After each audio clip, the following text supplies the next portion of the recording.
નમસ્કાર મિત્રો, આજના વિડીયોમાં છે શબ્દ સમૂહ માટે એક શબ્દ. તો ચાલો ચાલુ કરીએ. 1.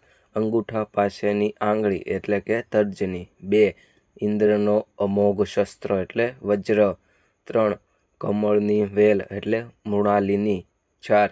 કરિયાણું વેચનાર વેપારી એટલે મોદી. 5. ઘરની બાજુની દિવાલ એટલે કરો. 6. ઘરનો સરસામાન એટલે અસબાબ. 7. ઘી પીરસવા માટેનું વાસણ એટલે વાઢી. 8 નંબર ચંદ્ર જેવા મુખવાળી એટલે શશિવદની. 9. છોડ પાતાળમાંનું પાંચમું પાતાળ એટલે રસાતળ. 10. સાપરાનો શેડાવાળો ભાગ એટલે નેવું. 11. છોડી દેવા યોગ્ય એટલે ત્યાજ્ય. 12. જીત સૂચવનારું ગીત એટલે જય ગીત. 13. જેનું મૂલ્ય આંકી ન શકાય તેવું એટલે અણમોલ. 14. જોઈ ન શકાય તેવું એટલે કે અડીઠું. 15 નંબર ઝાડની સાલનું વસ્ત્ર એટલે વલ્કલ. 16. દહીં વલોવવાથી નીકળતું સ્તવ એટલે ગોરસ. 17. દિશા અને કાળનો સમૂહ એટલે દિશકાળ. 18. દેવોની નગરી એટલે અમરાપુરી. 19. 1.5 માઇલ જેટલું અંતર એટલે કોશ. 20. ધનુષ્યની દોરી એટલે પણોશ. 21. નાશ ન પામે એવું એટલે અવિનાશી. 22 નંબર નિયમમાં રાખનાર એટલે નિયતા. 23. પાણીનો ધોધ એટલે જલધોધ. 24. પ્રવાહની મધ્યમ ધારા એટલે મજધારા. 25. બીજા કશા પર આધાર રાખતું એટલે સાપેક્ષ. 26. બેસેની ભરી શાંતિ એટલે છન્નાટો. 27. ભંડાર તરીકે વપરાતો ભાગ એટલે ગજાર. 28. માથે પહેરવાનું વસ્ત્ર એટલે શિરપાઘ. 29 નંબર માથે બાંધવાનો સોગાવાળો સાફો એટલે શિરપેશ. 30. મૂળમાં હોય એના જેવી જ કૃતિ એટલે પ્રતિકૃતિ. 31. મોહ પમાડનાર શ્રી કૃષ્ણ એટલે મોહન. 32. યુદ્ધ સડેલી વીરાંગના એટલે રણસંડી. 33. રથ હાંકનાર એટલે સારથી. 34. રહી રહીને પડતા વરસાદનું ઝાપટું એટલે સરવડું. 35. લાકડું વગેરેના ઘાટ ઉતારવાનું યંત્ર એટલે સંઘાડો. 36 નંબર વપરાશમાં ન રહેલો હોય તેવો ખાડિયો. 37. વસંત જેવી સુંદર ડાળી એટલે વિશાખા. 38. વસંત જેવી સુંદર સ્ત્રી એટલે ફાલ્ગુની. 39. વિનાશ જન્માવનાર કેતુ એટલે પ્રલય કેતુ. 40. વેદનાનો સિત્કાર એટલે આર્તનાદ. 41. શબ્દની મૂળ ઉત્પત્તિ એટલે વ્યુક્તિ. 42. શાસ્ત્રનો જાણકાર એટલે મીમાંસક.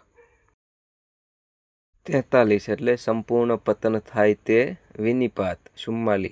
સંસારની આસક્તિનો અભાવ એટલે વૈરાગ્ય. 45. સમગ્ર જગતનું શોષણ કરનાર એટલે વિશ્વંભર. 46. સાંભળી ન શકનાર એટલે બધિર. 47.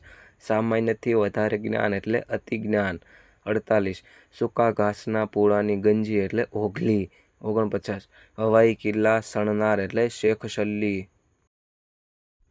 50 નંબર હાથીનો સાલક એટલે મહાવત. 51 નંબર પાણીના વખતે એટલે તાકડે. 52. અવાજની સૃષ્ટિ એટલે ધવ્યનાલોક. 53. આંખ આગળ ખડું થઈ જાય તેવું દ્રશ્ય એટલે તાદશ. 54. આખા દેશ માટેની ભાષા એટલે રાષ્ટ્રભાષા. 55. કુરાનના વાક્યો એટલે આયાત. 56. કૂવામાંથી પાણી કાઢવાનું સાંભળાનું સાધન એટલે કોસ. 57. કોઈ પવિત્ર કે યાત્રાની જગા એટલે તીર્થ. 58. ખરાબ રીતે જાણીતો એટલે નામચીન. 59. ઘઉં વગેરેના ભરડેલા કાકડા કે તેની વીણી એટલે થૂલી. 59. ચમકની છાંટવાળો આરસપહાણ એટલે સંગે મરમર. 51. 61. ચાલવાનો અવાજ એટલે પગરવ. 62. જગતનું નિયંત્રણ કરનાર એટલે જગનેતા. 63. જેની કોઈ સીમા નથી તે એટલે અસીમ. 64. જેની પત્ની મૃત્યુ પામી છે તે એટલે વિદુર. 65. જેની બુદ્ધિ સ્થિર છે તે એટલે સ્થિતપ્રજ્ઞ. 66. જ્ઞાનરૂપી નેત્રવાળી વ્યક્તિ એટલે પ્રજ્ઞાચક્ષુ. 67. ડાબા હાથે બાણ ફેંકી શકે તેવો એટલે સવ્યસાચી. 68. તત્વને જાણનાર એટલે તત્વજ્ઞ. 69. ધર્મમાં અંધ હોવું એટલે ધર્માંધ. 70. એટલે ધીરધારનો ધંધો કરનાર એટલે શરાપ. નદીની કાંકરીવાળી જાડી રેતી એટલે વેકરો. 72. પગ વેડે કરવામાં આવેલો પ્રહાર એટલે પદાઘાત. 73. પગે ચાલવાનો રસ્તો એટલે પગદંડી. 74 પરાધીન હોવાનો અભાવ એટલે ઓશિયાળું. 75 પશુ પંખીની ભાષા સમજવાની વિધા એટલે કાગવિધા. 76 પાંદડાનો ધીમો અવાજ એટલે પર્ણમર્મર. 77 પાણીના વાસણ મૂકવાની જગ્યા એટલે પાણીયાળું. 78 પૂર્વ તરફની દિશા એટલે પ્રાસી. 79 પ્રજાની માલિકીનું કરવું તે એટલે રાષ્ટ્રીયકરણ. 80 પ્રયત્ન કર્યા વિના એટલે અનાયાસ. 81 પ્રયાસથી મેળવી શકાય એવું એટલે સત્ય યત્ન સાધ્ય. 82 બપોરનું ભોજન એટલે રોંઢો. 83 બારણું બંધ કરવાની કળ એટલે આગળો. 84 ભેંસોનું ટોળું એટલે ખાડું. 85 ભોજન પછી ડાબા પડખે સૂવું તે એટલે વામકુક્ષી. 86 મધુર ધ્વનિ એટલે કલરવ. 87 મરઘીનું બચ્ચું એટલે પીલું. 88 મરણ પાછળ રોવું એટલે કૂટવું તે કાણ. 89 રાત્રિનું ભોજન એટલે વાળું. 90 લગ્ન કે એવા શુભ પ્રસંગે સ્વજનોને સામે લેવા જવું તે સામૈયું. 91 લાંબો સમય ટકી શકે તેવું એટલે ચિરસ્થાયી. 92 લોટને સાળવાથી નીકળતો ભૂકો એટલે થૂલું.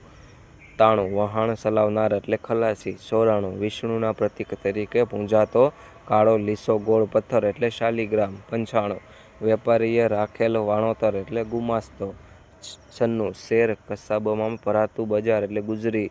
97 સગા સંબંધીમાં જન્મ મરણ વગેરેથી પાડવામાં આવતી આભડછેટ એટલે સૂતક. 98 સવારનો નાસ્તો એટલે શિરામણ. 99 સહેલાઈથી મળી શકે તેવું એટલે સુલભ. 100 સ્પૃહા વિનાનું એટલે નિસ્પૃહ. એક સાથે જમવા બેઠેલો આખો સમૂહ એટલે પંગત. 101 ગુપ્ત રાખવો યોગ્ય એટલે ગોપનીય. 102 હસતા ગાલમાં પડતો નાનો ખાડો એટલે ખંજન. 103 બ્રહ્મ કે સત્યરૂપ એટલે તદાત્મ. 104 મંદિરના શિખર તરીકે મુકાતો ઘાટ એટલે કળશ.